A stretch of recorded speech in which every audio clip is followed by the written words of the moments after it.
Assalamualaikum warahmatullahi wabarakatuh. Waalaikumsalam warahmatullahi wabarakatuh. Alhamdulillahillazi ja'ala syahra Ramadhan sayyidina as-suhur. Wassalatu wassalamu ala sayyidina wa habibana wa maulana Muhammad wa ala alihi wa ashabihi wa man tabi'ahum bi ihsanin ila yaumiddin, amma ba'd. Segala puji bagi Allah yang mana pada malam ke-26 di bulan suci Ramadan ini 1445 Hijriah, itu berarti kurang lebih 6 hari kalau menurut versi pemerintah. Kalau menurut versi dari Muhammadiyah kurang lebih 5 hari. Allah Subhanahu wa ta'ala masih menitipkan kita dua bentuk kenikmatan. Yang pertama nikmat iman dan takwa, yang kedua nikmat kesehatan jasmani dan rohani. Tanpa salah satu kenikmatan tersebut, yakin dan percaya semua, kita tidak dapat melaksanakan ibadah sholat isya secara berjamaah, apalagi yang namanya sholat sunnah tarawih. Oleh karena itu jamaah sekalian, di akhir-akhir Ramadan ini, mari kita mengintrospeksi diri kita di hadapan Allah. Mari kita muhasabah diri kita di hadapan Allah. Apakah ada peningkatan ibadah kita selama bulan suci Ramadan? Dari malam pertama sampai malam ke-26 ini, atau malah penurunan? Iya. Tidak begini pasti jamaah. Banyaknya waktu malam pertama sampai malam ke-5 Ramadan. Oleh karena itu jamaah sekalian, mari kita meningkatkan keimanan dan ketakwaan kita di hadapan Allah. Karena apa? Belum tentu Ramadan tahun depan kita dapat berkumpul kembali di masjid yang sangat sederhana ini jamaah sekalian. Salawat dan salam tak lupa pula kita junjungkan kepada Nabi Allah, Nabi besar kita, suri tauladan kita, yakni Nabi Muhammad sallallahu alaihi wasallam. Nabi yang tak henti-hentinya mencintai umatnya sampai detik ini, tapi belum tentu umatnya mencintai beliau. Coba seandainya umatnya mencintai beliau, Pak, tidak ada yang berani meninggalkan sholat 5 waktunya dengan sengaja. Coba seandainya umatnya mencintai beliau, tidak ada yang berani meninggalkan puasa Ramadannya. Tadi siang saya ada acara di daerah sentral. Sebelum saya sampai ke masjid tersebut, 2 penjual coto melewati, 1 palu basah. Ku masuki penjual coto, subhanallah, banyaknya bapak-bapak yang buka puasa. Di dalam hatiku apa ku bilang? Mungkin haid. Aku pada lagi bilang, Bu, Nabi mengkategorikan 3 yang tidak diwajibkan orang yang tidak berpuasa. Yang pertama orang yang belum balik. Mau kau bilang balik? Nakutin kumisna. Ini yang dikatakan orang sakit. Kenapa bisa demikian jemaah sekalian? Karena setiap tahun dia melaksanakan ibadah bulan suci Ramadan, tidak tahu itu apa hikmahnya di bulan Ramadan. Kenapa bulan Ramadan itu Ibu dikatakan bulan suci? Kenapa bulan Ramadan dikatakan bulan mulia? Coba kita buka di kitab Al-Asqar yang dituliskan oleh Imam An-Nawawi Al-Bantani. Apa kata Allah kepada baginda Rasulullah? Ya Rasulullah, ada nanti 1 bulan, 12 bulan yang aku ciptakan di dunia, ada 1 bulan aku katakan bulan suci. Di dalam bulan suci itu ada satu malam yang aku katakan bulan mulia, malam mulia. Maka Rasulullah mengatakan, bulan apa itu ya Allah? Ini yang dikatakan bulan Ramadan. Kenapa Allah mengatakan bulan Ramadan itu bulan suci? Karena Allah ingin mendekatkan dirinya kepada umatnya baginda Rasulullah Sallallahu Alaihi Wasallam. Maka salah satu sahabat bertanya, ya Rasulullah, kalau begitu ya Rasulullah, tunjukkan kepada kami bagaimana cara kami mendekatkan diri kami kepada Allah di bulan suci Ramadan. Apa yang harus kami lakukan ya Rasulullah? Kata Nabi yang pertama, jika kalian mau mendekatkan dirimu kepada Allah di bulan suci Ramadan ini, sucikan dulu hati. Ini dulu Pak, hatinya dulu disucikan. Biar bagus di sholat, biar bagus di puasa, biar bagus di sedekah, biar bagus di haji, bolak balik di umrah. Kalau senantiasa masih ada yang dihatikan dengan saudara-saudara, tidak bisa mendekat kepada Allah. Ini jaminan Nabi, tidak bisa mendekat kepada Allah. Terus yang kedua, ya Rasulullah, apa yang kami lakukan? Yang kedua kata Nabi, kenali dulu itu siapa itu Allah. Kenapa Allah menyebut dirinya Allah, jamaah sekalian? Kenapa Allah tidak menyebut dirinya Karaeng? Kenapa Allah tidak menyebut dirinya Raja? Kenapa mesti Allah menamakan dirinya Allah? Coba, siapa yang bisa jawab? Kalau ada yang bisa jawab ini malah aku kasih uang 50.000. Ibu, ada uang 50.000. Datang tadi ceramah. Betul kan? Sebutkan saja surahnya saja yang ada di dalam Al-Quran. Surah apa yang menyebut namanya dirinya Allah? Dan dibuka Google. Lihat kok. Ya. Imam itu dapat 50.000. Baik, Dua ustaz itu bukan mencalek. Di dalam surah Toha ayat ke-14, Allah Subhanahu wa taala menerangkan dirinya. Bismillahirrahmanirrahim. Innani, sesungguhnya kata Allah, anallah, aku ini adalah Allah. La ilaha illa ana, tidak ada Tuhan yang berhak kau sembah kecuali aku kata Allah. Fa'buduni, maka sembahlah aku. Bagaimana cara menyembah Allah? Bagaimana cara mengingat Allah? Wa tuqimus sholata li zikri. Dirikan sholat untuk mengingatku.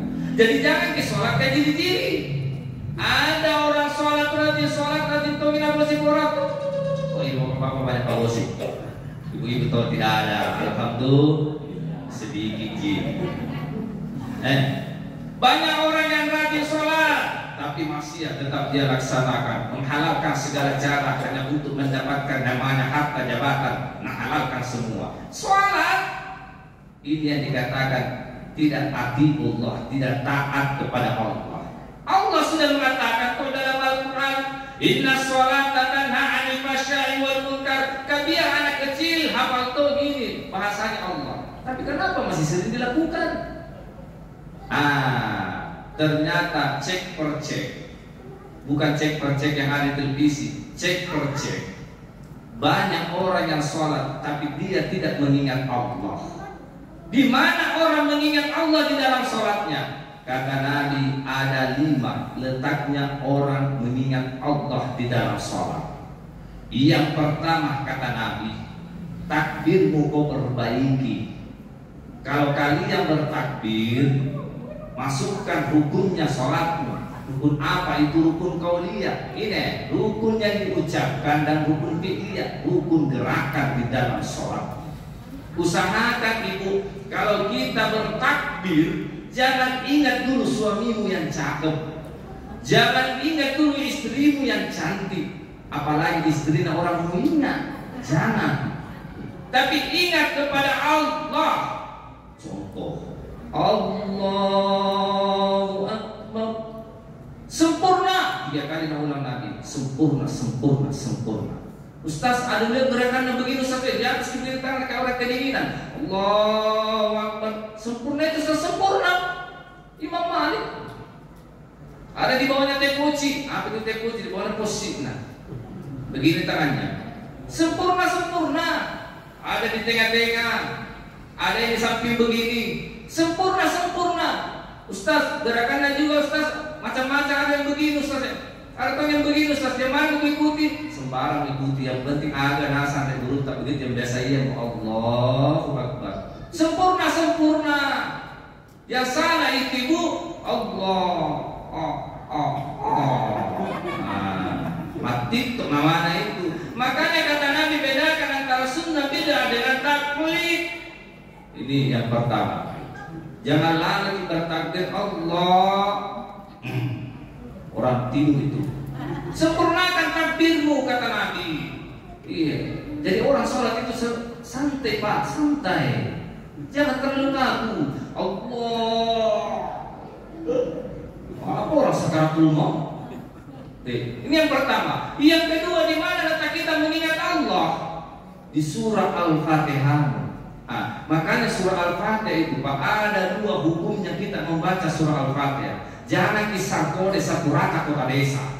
Coba kita lihat yang mana dibilang sangkode situ saudara-saudara yang ada di YouTube. Baca Al-Fatihah. Ini dikatakan pitikanan naik itu holo-holoi. Ini dikatakan bukan taklid, ini dikatakan bid'ah. Yang mana hukumnya membaca surah Al-Fatihah? 20 menit dia kasih nanti Bu memuluskan biar bisa ditambah. Alhamdulillah Haji jamaah minta. Coba hukumnya membaca surah Al-Fatihah itu ada dua. Yang pertama hukum modal. Apa segitu Ustaz hukum modal? Hukumnya itu membaca surah Al-Fatihah. Dibaca surah Al-Fatihah dengan 3 kali tumanina. Contoh, Allahu Akbar. Bismillahirrahmanirrahim. Alhamdulillahirabbil alamin arrahmanirrahim maliki yaumiddin. Ya. Iyyaka na'budu wa iyyaka nasta'in ihdinas siratal mustaqim. Ya. Siratal ladzina an'amta 'alaihim ghairil maghdubi 'alaihim waladdallin. Sempurna. Yang penting mahrajnya, tajwidnya tepat di hadapan Allah. Yang kedua hukumnya hukum lokal seperti Pak Imam Coba kita dengan Pak Imam tadi. Alhamdulillahirabbil alamin arrahmanirrahim. Pakai tumak minai.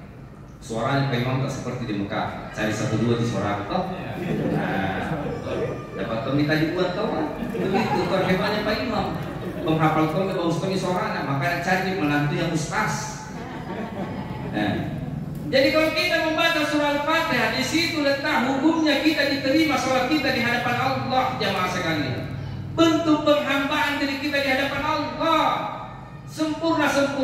Ustaz, kapusing Ustaz itu doa kita, tak hafal Ustaz. Dia anak muda.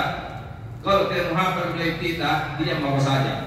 Yang penting Al-Fatihahmu sempurna. Ustaz lihat sudah Al-Fatihah, Ustaz tak ada apa-apa kau Ustaz, mending kau dibungkus dibawa di kuburan. Tak liwat-liwat. Ini yang kedua. Yang ketiga, di mana letak kita mengingat Allah? Allah mengingat kita. Pada saat 2 kalimat syahadat, usahakan ibu jangan lalu dipikir di luar, jangan dulu pikir dunia, fokus kepada Allah. Pikiran, lisan, hati tembus kepada Allah.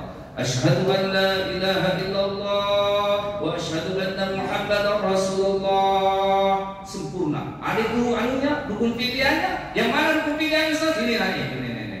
Ini naik. Begitu tak? Ada juga yang putar-putar Ustaz. Bagaimana itu? Allah. Sempurna itu sempurna. Imam Malik putar-putar. Ada yang begini Ustaz, pakai-pakai. Dan usir itu Ustaz tidak sempurna. Siapa bilang tidak sempurna? Kita mengimani apa yang memasak jamaah sekalian. Tidak ada perdebatan.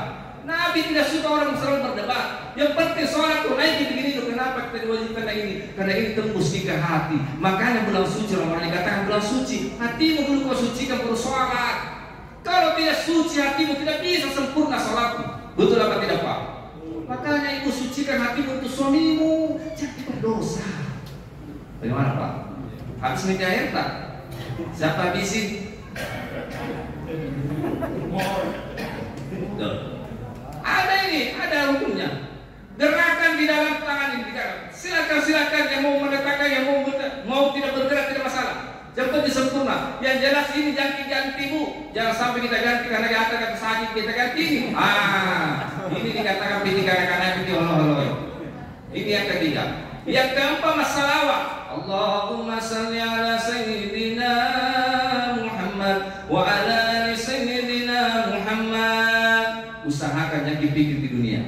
Pikir baginda Rasulullah dan Allah. Sempurna. Yang terakhir salam ke kanan tak. Assalamualaikum warahmatullah. Salam ke kiri itu sunnah. Jadi kalau mentu tak aja tentu. Assalamualaikum batal gitu sholat. Pergi ke berwudu. Tapi kalau sudah mengatakan assalamualaikum warahmatullah, assalamualaikum, sah sholat. Jangan pergi berwudu. Iya, karena waktu yang sangat terbatas Ibu. Iya, sebenarnya masih mau kayak sifat apa sah, tapi ada lagi pagi. Iya, masih mau jelaskan Ki. Kenapa itu Allah di dalam bahasa Arab itu terdiri dari 4 huruf? Ini ada semua maknanya jamaah sekalian. Alif, lam, bu itu dijelaskan dalam Al-Quran. Insya Allah kalau ada berhalangan untuk ceramah subutan, panggil maka. Insya Allah. Tapi apalagi kalau hari Ahad, enak sekali. Biar sampai jam 10 sifat apa saksi. Iya. Mungkin yang saya sampaikan jamaah sekalian. Semoga bermanfaat bagi kita semua, walaupun sedikit. Yang penting ini adalah ibadah yang utama di hadapan Allah. Nabi bersabda di dalam hadis Abu Daud, apa kata Nabi? Innama nazalus sholatu fiddin. Kedudukan sholat itu dalam agama kama zalir raksi fil jasad, sama dengan anggota kepala dalam tubuh manusia. Kalau rusak sholat tak, jangan harap dosamu diterima oleh Allah. Kalau rusak sholat tak, jangan harap sedekahmu diterima oleh Allah. Biar banyak sakap fitrahmu, biar tak perlu kau sedekah. Kalau rusak sholatmu tidak bakal diterima amal lain di hadapan Allah Subhanahu wa taala. Usikum wa nafsi kitab Allah. Assalamualaikum warahmatullahi wabarakatuh.